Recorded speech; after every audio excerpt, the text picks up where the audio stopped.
Here we are again. I'm so excited. You know what time it is. It's time to hear something good. And the young lady who's joining us today is all about goodness and greatness. She's incredible.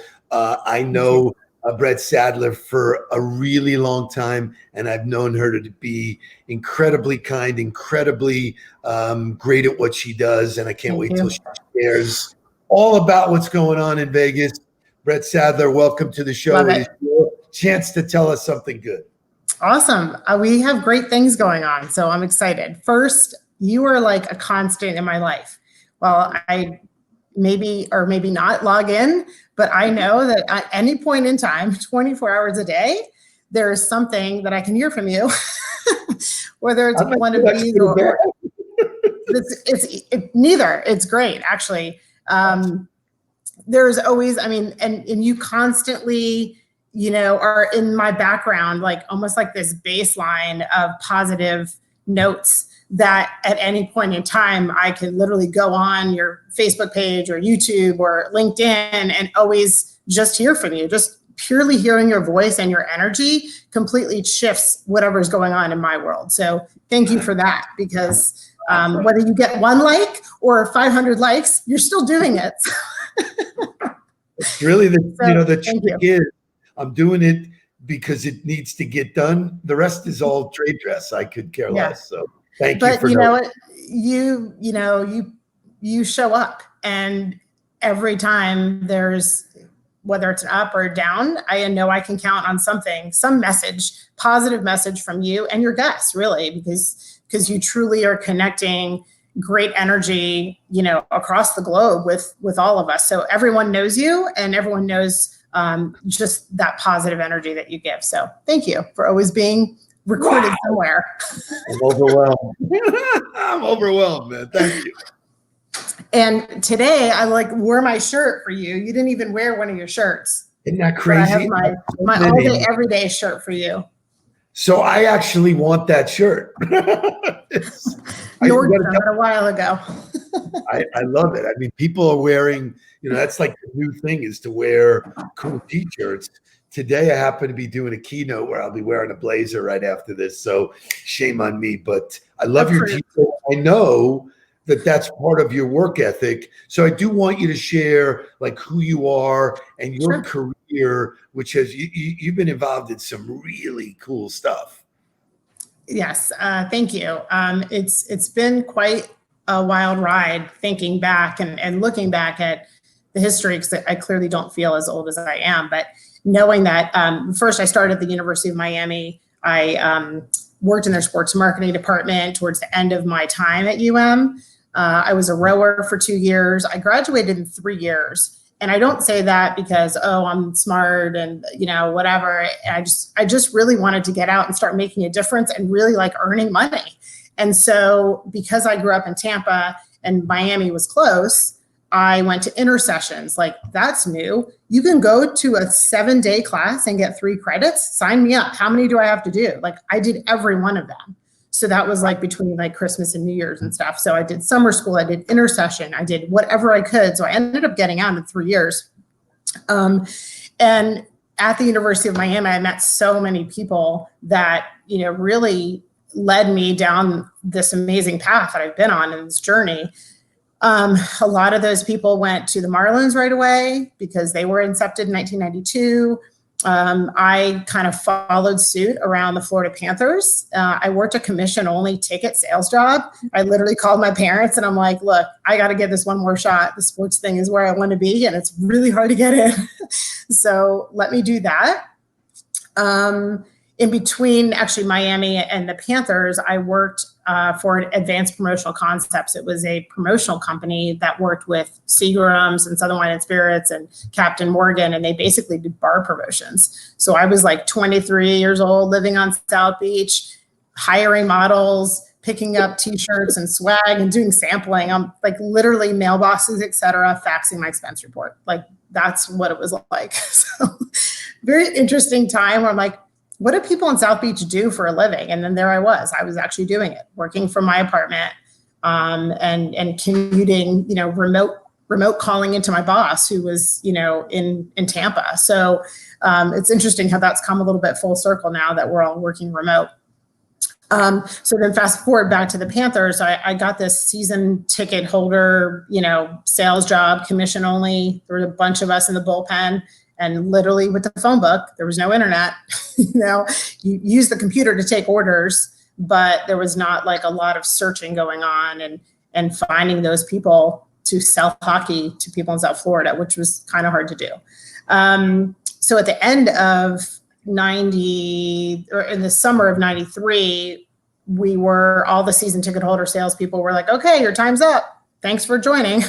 And then a lot of us tried to get jobs there, and there were a lot of Chiefs and not a lot of Indians to do the work. So I think it was pure timing and making sure you got in with the right people. And one of the things I always kind of preach to young people, which is sometimes hard to grasp, but I was always the last one to leave the arena on a game day.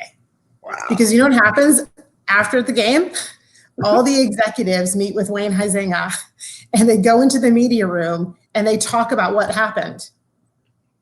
And so I have to say, like, the Dean Jordans of the world and Declan's and Kim Terranova and Steve Dangerfield, this was the leadership team that I was there anytime. Oh, Brett, can you make a copy of this? Can you go get this person? Can you go find that? Can you do this? So I was the familiar face. So if someone needed something, I did it. So you said about me in the beginning about what I'm doing here is I show up. That is a key thing in your career. Show up, be visible. Let people know that you're around, because success leaves clues, man. That's a doozy. Yeah. So I mean, be the first. I mean, if you want to be the first one in, I was the first one in because I felt like it was quiet and that's when I could do a lot of work, but always be the last one out. And I know it's hard these days because that's not the mentality, but you know what? When I look around the office now, and if my person or my people are there, that's who I go to do the extra work or to help me with a special project or something else going on. So that's just my personal, one of my secrets, which is not a secret, but it does separate people a lot.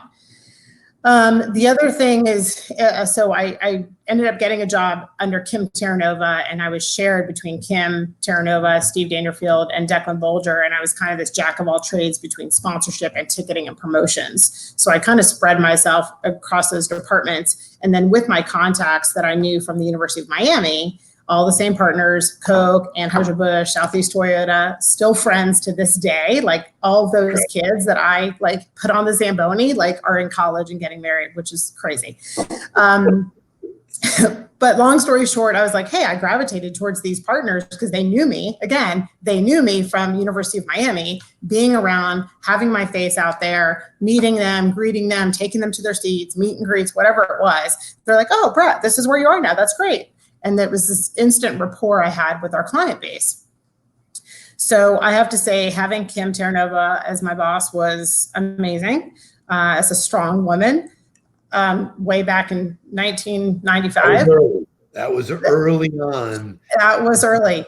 Woman was a unique thing, man. It was really unique. Yeah, she was, I think, the only woman other than our CFO at the time that was in the executive leadership meeting. So it was really, I felt very lucky to have her support, and she's still my mentor today. So love it. Oh, I didn't know that. Wow, that's cool. Yeah, I'm still in touch with Kim, and she helps me at those milestone moments, right? She's only a phone call away. And I'm still friends with so many people from the Panthers. It was a great time in my life. It's interesting because at the Panthers, to working as second-class citizen out of the Miami arena because the Heat owned everything there. And we were just like, oh yeah, the Panthers are coming in, let them play 41 nights. But again, I was the one putting up the dasher boards and painting the ice and doing all of that because doing it with, a lot of the Miami arena staff that are now the leadership there at now American Airlines. But anyway, so we commuted down to Miami for games. We built an arena. We named it 2 or 3 times when I was there. We had the draft. We had the All-Star game. We went to the Stanley Cup Finals. We got swept. and we got 2 Stanley Cup of Business Awards from the SBJ, 2 lockouts, and I never got a. I will tell you this. That was still my favorite playoff series ever. Even though we got swept in 4 games. 100%. Never been in anything more exciting. I don't care what. I mean, those 4 games were incredible. Incredible. Did I lose you? I mean, those will go down in history. Yeah. The year of the rat. I still have rats. I mean, it was amazing, amazing, amazing ride. So I won't forget that. And with the Panthers, we had a few changeovers in management. We had, Michael Yormarks of the world and Jeff Kogan and great, great leaders. Again, I'm still, indebted to them to get the job done. So I love seeing everybody in their own spaces now, still working together and crossing over. All right. So, Steve, I don't know if you remember, and I don't even know which regime it was or what year it was, but I was 25-ish. And I remember whoever our leader was at the time was like, no, we're going to drive some more revenue. We're going to bring in on the ball marketing, Steve Mudelberg, Wheeler and Dealer. He knows all these people, network. We got it. This guy is going to come in. He's going to sell. And then Brett, you guys will activate and, do your thing. And I'm like, wait a second. How is this guy who doesn't work in the office with us 24/7, 365, how does he know what we can deliver? And how is he better than we are? So it was kind of like an insult a little bit to be not, and I wasn't a salesperson, so I could only imagine what our sales team was kind of thinking, like, oh, we're not good enough to sell, so we're going to call in this expert. Again, that was my 25-year-old self. Now I've not only you as a person and what you did and how we work together, but I've completely changed my tune on how a third party does become an asset. And it's hard because I think now it's kind of normal and everyone's like, oh, agencies everywhere. But like before it was like, we were gritty and like we were doing it. So we didn't know why we needed help and experts to come in from outside. It's so interesting because unfortunately, there's a lot of third parties that are not good that give that a bad name. So it's like, sure. It's a difficult thing to do unless you're good at it. And we were good at it. We were passionate. Mm-hmm. We loved the sport. We knew that and this was where I really loved you guys. We knew we could be creative and we knew we could execute. So for us as a sales team, because of you, like when I think it was Michael that we were working with, Michael said, whatever you do, she's going to make it happen. And that was what was really rare in sports, was that you would create stuff and then shit just didn't get done. And that would be worse for us. It would be, we had egg on our face because we weren't the team.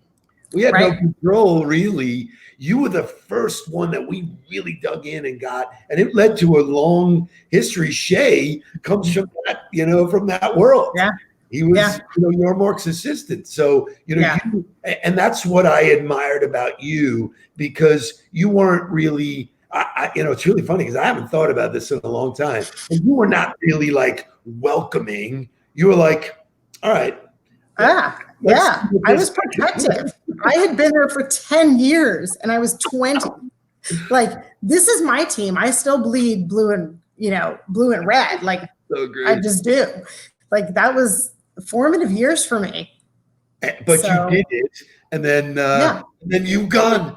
When you left, that was like not a good time for us, man. That was like, it'll never be the same. It never was. There's hardly anyone there now that I know, but a few of the leadership. But so after my time, I mean, I was there at the Panthers for 13 years, to the point where people are like, what's wrong? Why are you not going anywhere? So I took a great job at Octagon in Atlanta.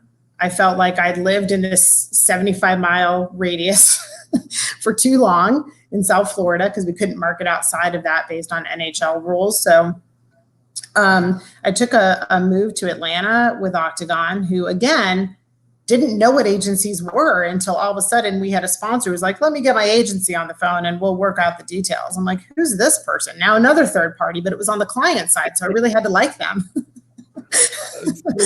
And I can't remember I can't remember what client was. I feel it was Singular. I think it was like Singular at the time. I think you had Singular. I remember Singular and then Home Depot, I think. So I went to work at Octagon on the Home Depot account. Correct. That's what I thought. Right. But the first time I had like this interaction of a client hiring an agency to manage their sports deal, I think was Singular Wireless with Audrey Feldman and so many great people again in my history.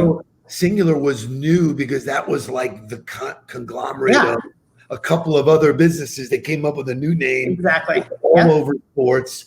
God, I tried to get their business. Yeah.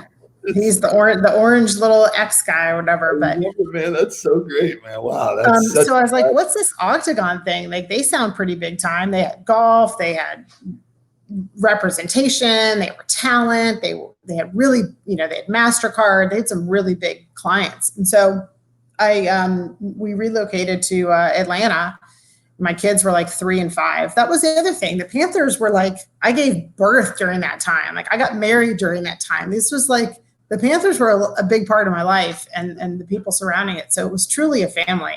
And I really like relished in those years. So anyway, I moved to Atlanta and I worked at Octagon. We had about 25 people on the Home Depot account specifically. And I originally was hired to lead their Team Colors paint program, which was really a licensing deal with Glidden and all the teams and properties and leagues and colleges and things like that, CLC. And we did a 3-year program with Glidden. Really cool, interesting. Like, all of a sudden I went from 75 miles to, Canada, Mexico, and the US with 2,200 locations of Home Depots that I had to actually, activate and like implement programs. So really, really cool. And then my 3 years there, I evolved into managing the College Game Day property, which is like, historic. It's never going to go anywhere. What was interesting is before I was there, obviously this program already existed, but it was the brainchild of Octagon that really talked about, like, how do we talk to our demographic on Saturday morning before they have their honeydew list ready for the rest of the weekend. So it was like this crazy subliminal way to be like, how do we tell this adult male demographic who needs to paint and mow the lawn and do all of their honeydew list stuff before the game tonight? How do we get to them and remind them, like, hey, after the show, swing on over to Home Depot, get all your supplies so you can be done and then ready for the game, tonight on the broadcast. So it was a really interesting, very nimble. I mean, you had to be really quick to turn because games and locations weren't dictated until the Saturday or Saturday night. So anyway, I got to do that. And then also their golf tournaments. They had probably 18 high-end golf tournaments that benefited their 501c3 Home Depot Foundation. And that was a really cool experience as well, like managing a golf tournament from soup to nuts and all their vendors, and also grew the business into their store openings and grand openings and very turnkey, nothing earth-shattering, not like College Game Day on a Saturday, but it was like the local Home Depot down the street is opening and we need balloons and, kids' kits to do. So it was just another dynamic where I was like, hey, this is very cool to do for such a big brand like a Home Depot. So my 6 years there, loved it, great leadership, and loved the Octagon way. Like, I truly feel like they also are a family, and the way that they think and strategize and implement is ethical and clean and to the point, and they're so talented. So, what's so interesting listening to you, first of all, what a fabulous journey. I mean, I think the best part so far. Right, you're going to tell right after this the best part. I thought it was the best part. But, the way you talk about previous employers all the way through is a rarity. You don't hear people who have moved on say good things about where they were. They unfortunately get bitter and There's a lot of not good stuff. You're telling all good stuff about what it meant to you and what you took away, and God isn't the way it's supposed to be. So, it's not a surprise to me. I want my audience to know that this is why you are who you are, man. No, thank you. I do. Bo Heiner is my boss in Octagon, in Atlanta. I just talked to him 2 days ago. So truly these people have really helped me, good, bad, and indifferent. I took away all the good pieces that I thought that I wanted to continue on and use in my professional career. What a great strategy. I looked at my husband and I'm like, look, I can't cheer for Home Depot. There's not I don't have my game face on anymore. I wanted to go to the arena or the stadium at 10 in the morning, bring my change of clothes and my change of shoes and my makeup and be there all day until 1 in the morning. I missed that game day. I missed everything that went with it. The back of the house, the front of the house, the fans coming, the fans leaving, winning, losing, all of it. Seeing people underneath, visiting clients. I just missed it. I just was kind of I can't cheer for Home Depot. I could cheer for Tony Stewart, Joey Logano. I could cheer for some of them, but I lost the energy. And I was like, gosh, Steve, we got to go somewhere that I can get back on a team, a property, or a league. And I'm not a cold person, cold weathered person. And with all the leagues based in New York, that kind of wasn't in the wheelhouse for us. So I guess all the sun, the moon, and the stars lined up, and UFC was looking for this position, and it was a senior director of partnership activation, and the person hiring for that position was Mike Mossholder, who was at the Dolphins when I was at the Panthers. So we knew each other. We didn't work together, but you know how it is in South Florida. Everyone knows everybody. So I knew exactly who he was. He knew who I was. And they were doing a search for this position. And I think he had somebody that he had offered the job to, and the person declined. And then he's like, find Brette Zalkin. What is she doing now? And we kind of found each other, and it was amazing. Awesome. So I went still my favorite, going to that campus when I was out visiting you in Vegas was unbelievable. It was mind-blowing. So I know. So then going from 2,200 Home Depot stores to then a global property. And I'll remind everyone, I was not a hockey fan, and I was not an MMA fan. And I was told by, I'll say, Neil Bendesky, my first ever boss at the University of Miami, said, whatever you do, don't work in a sport that you want to watch, because you will never see it, because you're going to be backstage.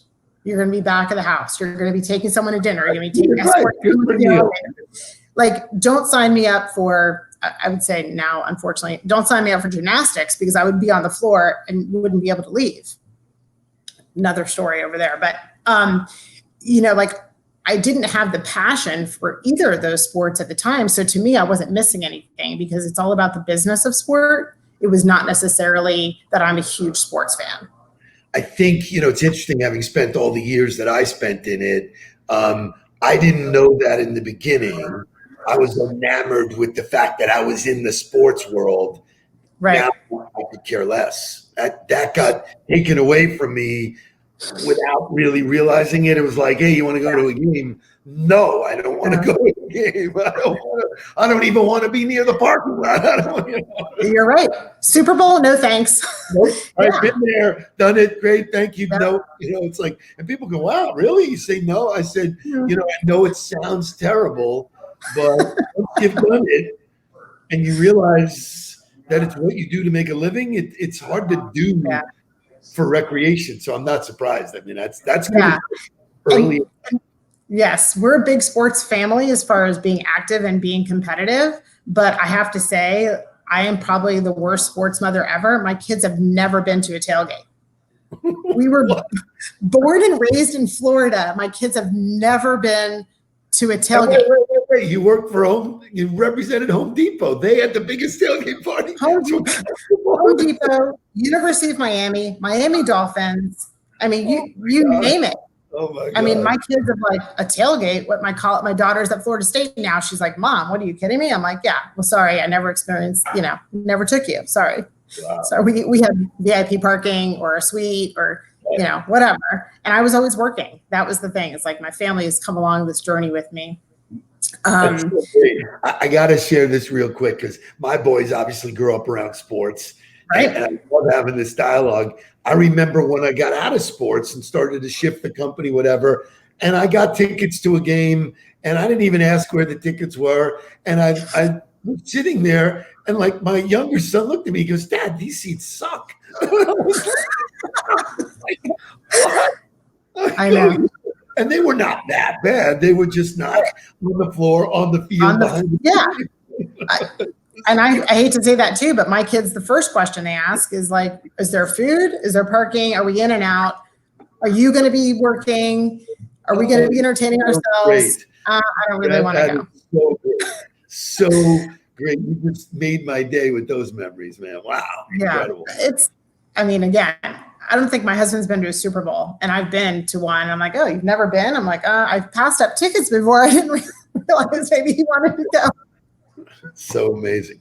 It's awesome. But yeah, so, and he's never been to NASCAR either. I'm like, oh, NASCAR, it's a really good experience one time, right? And you want a hot pass, you want to be in the pits. And anyway, so I'm like, okay, well, we can still make it happen.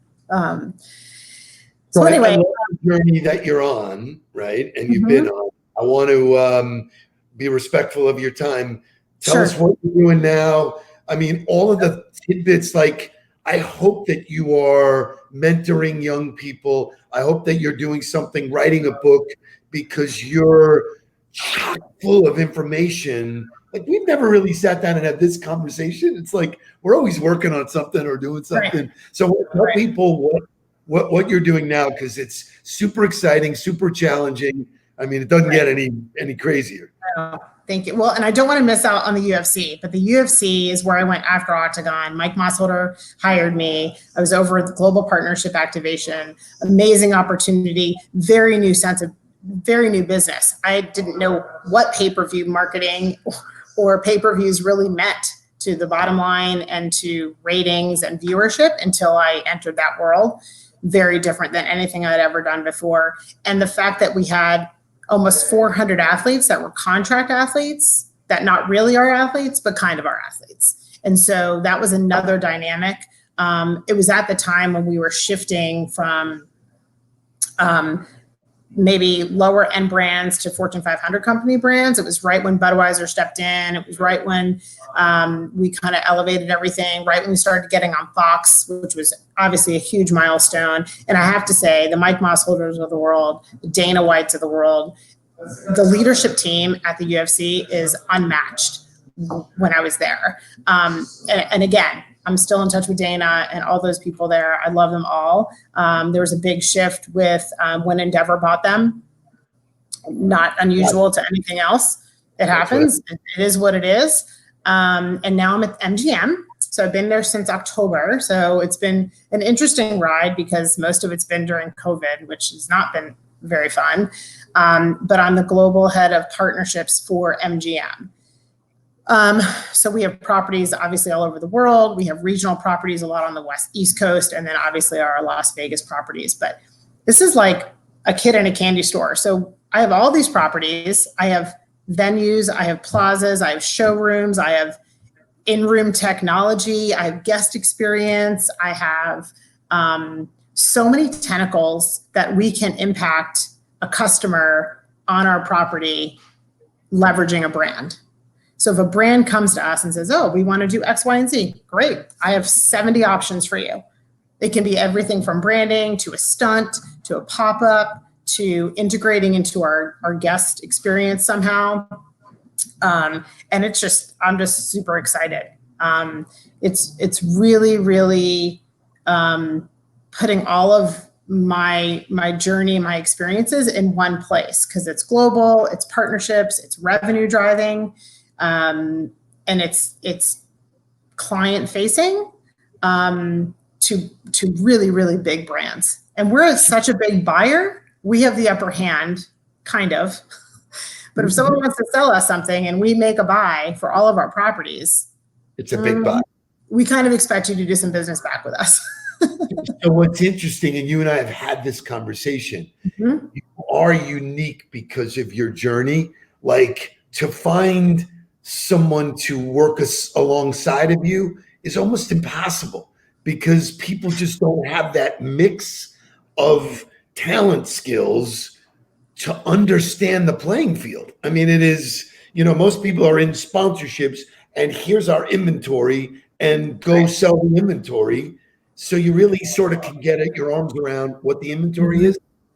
You really have unlimited inventory. It kind of, I don't want to say works against me, but I'm actually putting together a proposal right now. And we don't sell our digital like a regular agency sells it. Like I can put you on 100% or 20%. And we can decide that.